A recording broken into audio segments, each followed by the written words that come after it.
Assalomu alaykum hammaga. Mana bugun Asakadamiz. Andijon viloyati Asakada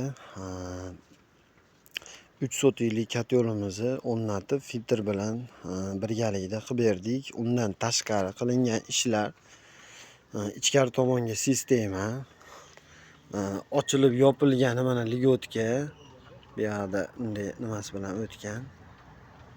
Shunaqa holatda birinchi o'rinda gapirib o'tamiz. Mana katta yo'limiz. Katta yo'limiz 3 sotikka mo'ljallangan. Yoqilg'i sig'imi birinchi o'rinda 100 kilo, 18 soat yonadi. -7, -10 bo'lgan paytlarda 4 dan boshlab ertalabki 8 gacha bir xil tempda yonadi. Ichkari tomonda +20 ushlab turadi. Shunaqa holatda. Endi 20 ushlab turadi. Misol buni men aytganim bilan haliginaqa ishonish qiyin. Dehqonlarga qo'yganmiz. Dehqonlar bilan suhbatlashib ko'rsanglar bo'ladi. Nomerlarni beramiz. Shu paytgacha xudo xolasa hammasini qo'ldan kelgancha zo'r qilib berdik. Hozir mana aytib o'tsam, bunkeriga 100 kilo sig'ishini ko'rsatamiz. Qanaqa kattaligini, qolganlarnikidan ko'ra katta. Shunaqa holatda turbalar to'qilgan, turbalar tozalashi bu yerdan, axlati bu yerdan olinadi. Axlat olishgani ham qiyin emas, oson. Eshiklari suvlik. Xudo xolasa eshiklar suvlik bo'lgan. Baquvvat eshiklar, qayrilib nima bo'lib ketmaydi. Bu pastdagi eshigi suvlik, bu suvlik.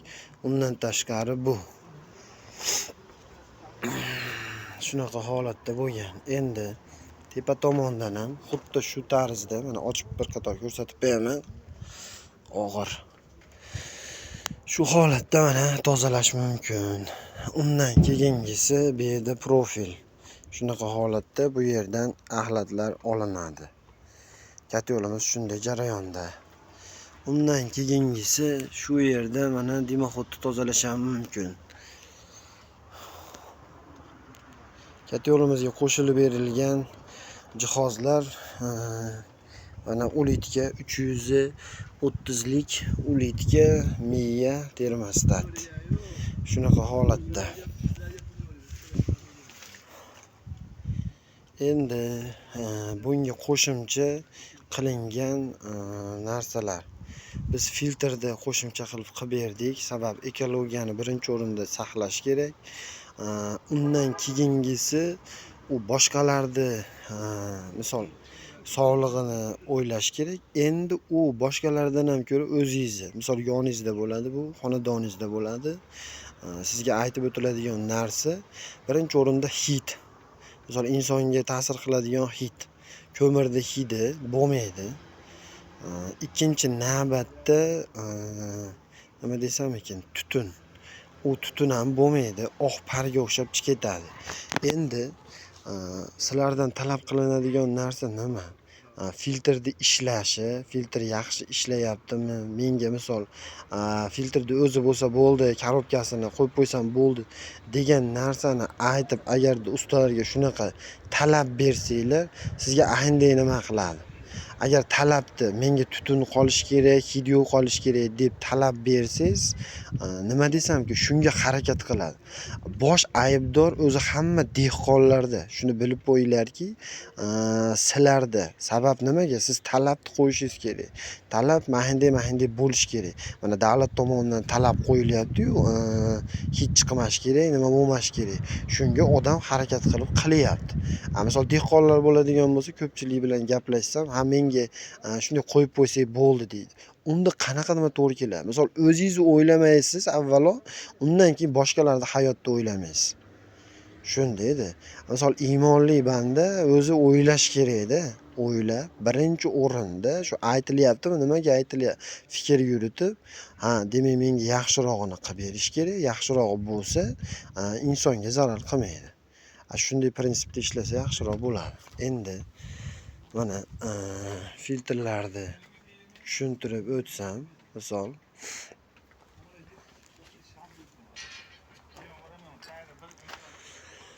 filtrimiz Birinchi o'rinda nasosimiz 100 litr suv aylantiradi. 1 minut ichida 100 litr suvni aylantiradi. Endi bu suv sig'imi 80 litrgacha suv sig'adi. 80 litr suvni to'xtatmasdan aylantirib turadi. Endi qachonki bunda suv parlanib ketadi, parlanganda suvni quyib turishga to'g'ri keladi. Endi bunda ishlaydigan prinsipi, bu yerdan suvni tortib oladi. Undan keyingisi bunda pastga qarab 3 ta forsinka sepadi. Buniki ham xuddi ashunday. Bu nimaga pastga qarab sepib turadi? Sabab bu yoqdan kelyapti turgan bosimni bu pastga qarab bosim beradi. Bosim bergandan keyin tortish bo'ladi. Endi bunga qo'shimcha qilib biz yana boshqa narsa qildik. Uni ham tushuntirib o'taman. Undan keyin bu maydan bo'lingan bu tomonga o'tadi.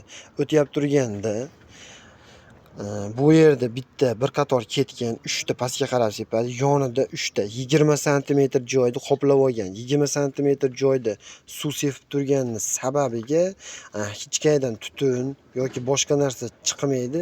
Shuni evaziga pastga qarab suvga tushadi. Endi bundan yana o'tgandan keyin bu yerda ham xuddi shunaqa. Shu holatda o'tgan. Shun bilan tepagacha ketadi. Shunda yuvib turganning hisobiga tutunni kulni olib qoladi.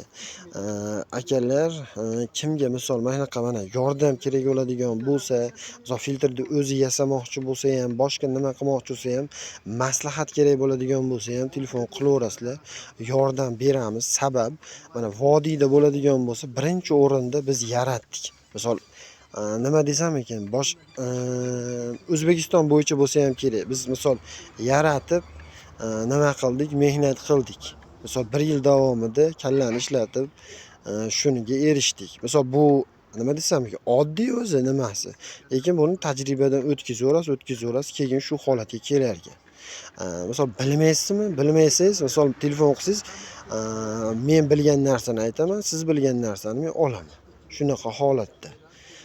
Endi bunga filtrni misol ekologiyaga zararini yo'qotganingizdan keyin endi kat yo'lga ham bu zarari kelib chiqar ekan. Misol bir narsani yaxshisi bo'lsa, ikkinchi tomoni yomoni ham bo'lar ekan.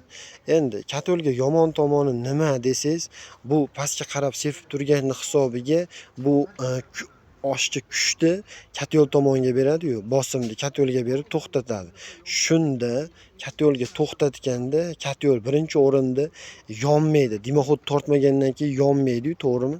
Undan keyingisi gaz, ko'mir gaz bo'lganining hisobiga gaz to'planadi.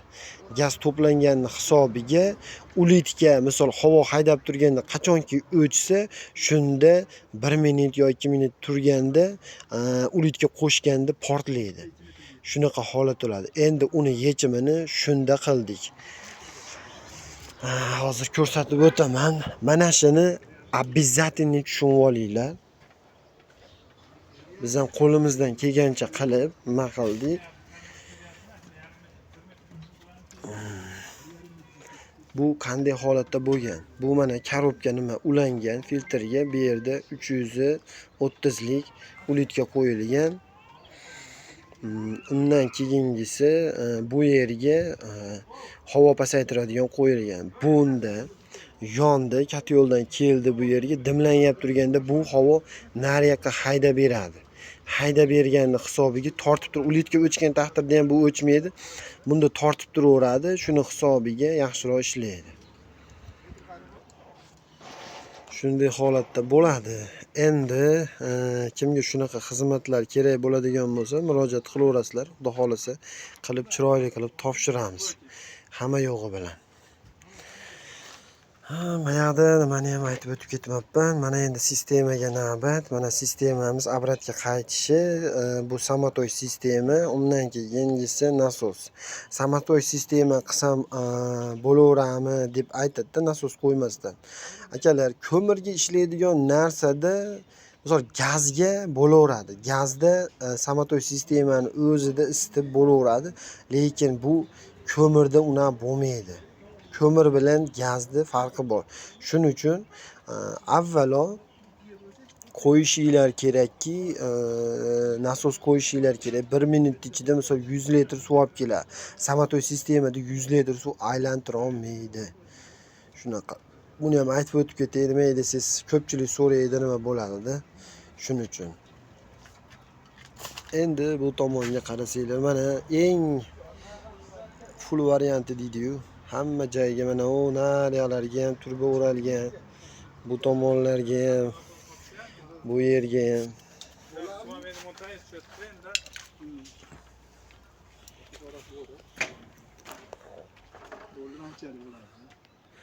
Padacha kiryapti. Padacha kirib oxiriga borib turib, bu yoqqa obratga bo'lib bularda qaytyapti. Shunaqa holatda bo'lgan. 3 qator. Endi menga ma'qul kelgan tarafi bu tomonga 3 qator. Narada ko'rinib turgan bo'lsa, bu yoqda ham 3 qator, bu yoqda ham, undan keyingisi bu tomonda ham shundaysiga qo'yilgan. Shunaqa holatda. Endi mana tepa tomonga qilingan ligotklar ochilib yopilgan.